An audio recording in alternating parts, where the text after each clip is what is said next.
गौतम बुद्ध को कैसे मिली ज्ञान। शाक्य गणराज्य के राजा शुद्धोधन के यहाँ बुद्ध का जन्म हुआ। पिता ने ज्योतिषियों को बुलाकर भविष्य पूछा। उन्होंने कहा, या तो ये सम्राट होगा और या तो ये साधु होगा। एक तरह से देखा जाए तो सच्चा सम्राट भीतर से साधु ही होता है। जब ज्योतिषियों की भविष्यवाणी राजा ने सुनी तो वे घबरा गए कि मेरा बेटा साधु हो जाए, ऐसा ठीक नहीं होगा। राजा ने पूछा, कोई उपाय बताएं, क्योंकि मैं चाहता हूं कि राजा का पुत्र राजा ही बने। ज्योतिषियों ने कहा कि इसका लालन पालन व पूरा जीवन बड़ी सावधानी में बिताना होगा। अर्थात आपका पुत्र सिद्धार्थ कभी किसी बूढ़े व्यक्ति को न देखे, कभी किसी बीमार व्यक्ति को न देखे और कभी किसी मरे हुए व्यक्ति को न देखे।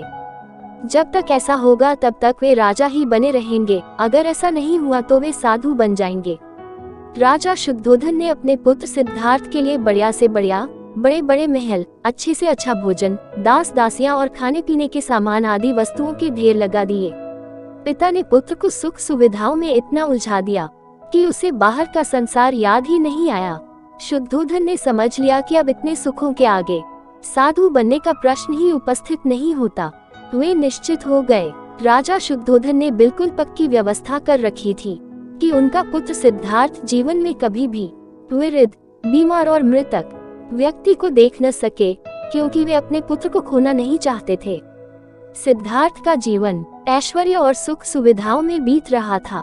उनके जवान होने पर एक सुंदर कन्या यशोधरा से उनका विवाह हो गया। विवाह हो जाने पर शुद्धोधन की आधी चिंता मिट गई।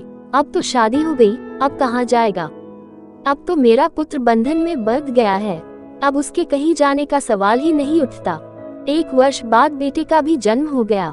उसका नाम राहुल रखा गया। अब राजा शुद्धोधन को बिल्कुल पक्का विश्वास हो गया कि अब ये कहीं नहीं जा सकता। एक दिन सिद्धार्थ ने कहा कि पिताजी, आज तक मैंने कभी अपनी राजधानी नहीं देखी, आपकी आज्ञा हो तो आज देख आऊं। राजा ने कहा, हाँ, अवश्य जाओ, अपना शहर देख कर आओ। एक सारथी को भी साथ में भेजा गया कि जाओ राजकुमार को राजधानी घुमा फिरा कर लाओ। फिर भी राजा ने चाक चौबंद इंतजाम कर रखा था कि कहीं चूक न हो जाए।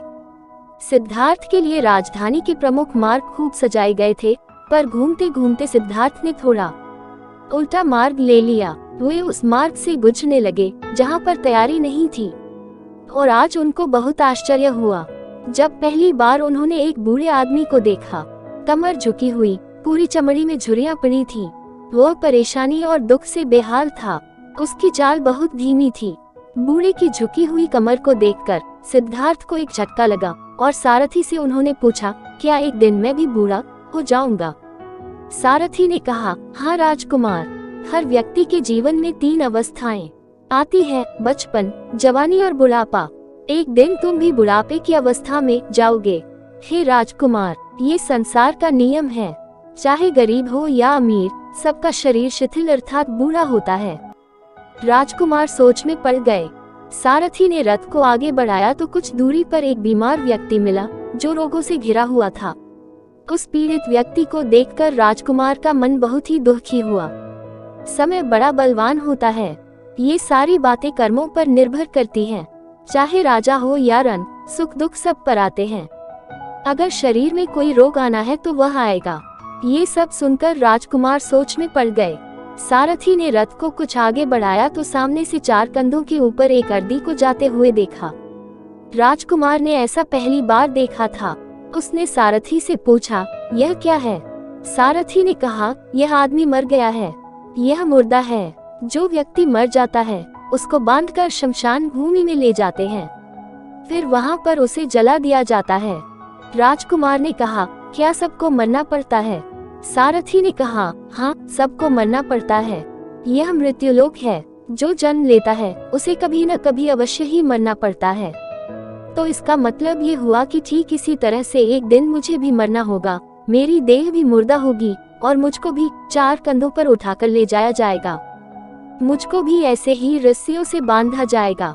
मेरे भी आगे पीछे घर के सदस्य रोएंगे, तड़पेंगे और जिस संसार को मैंने इकट्ठा किया है वह सारा का सारा मुझसे छूट जाएगा। इसका मतलब ये हुआ कि क्या एक दिन मैं भी मर जाऊंगा। क्या एक दिन यशोधरा भी मर जाएगी। क्या एक दिन मेरा राहुल भी मर जाएगा। सारथी ने कहा, हाँ राजकुमार, एक दिन मैं भी मरूंगा, आप भी मरेंगे, यशोधरा भी मरेंगी और राहुल भी मरेगा, क्योंकि यह सब मरने के लिए ही पैदा होते हैं। मुझे खोजना होगा उस तत्व को जो दुख, पीड़ा और शोक से रहित हो, जो भय, भ्रम और भूल से परे हो, जो अनंत आनंद से भरा हो, जिसे पाकर फिर और कुछ पाने की इच्छा न हो। सिद्धार्थ वैराग्य के शिखर तक पहुंच चुके थे। बस उसी रात को उन्होंने घर छोड़ दिया। सारथी से कहा कि नगर की सीमा से दूर ले चलो। नगर के बाहर पहुंचकर सारथी को लौटा दिया। फिर कई दिनों तक वन में चलते गए। एक घने पीपल के वृक्ष के नीचे आसन लगाकर ध्यान में लीन हो गए।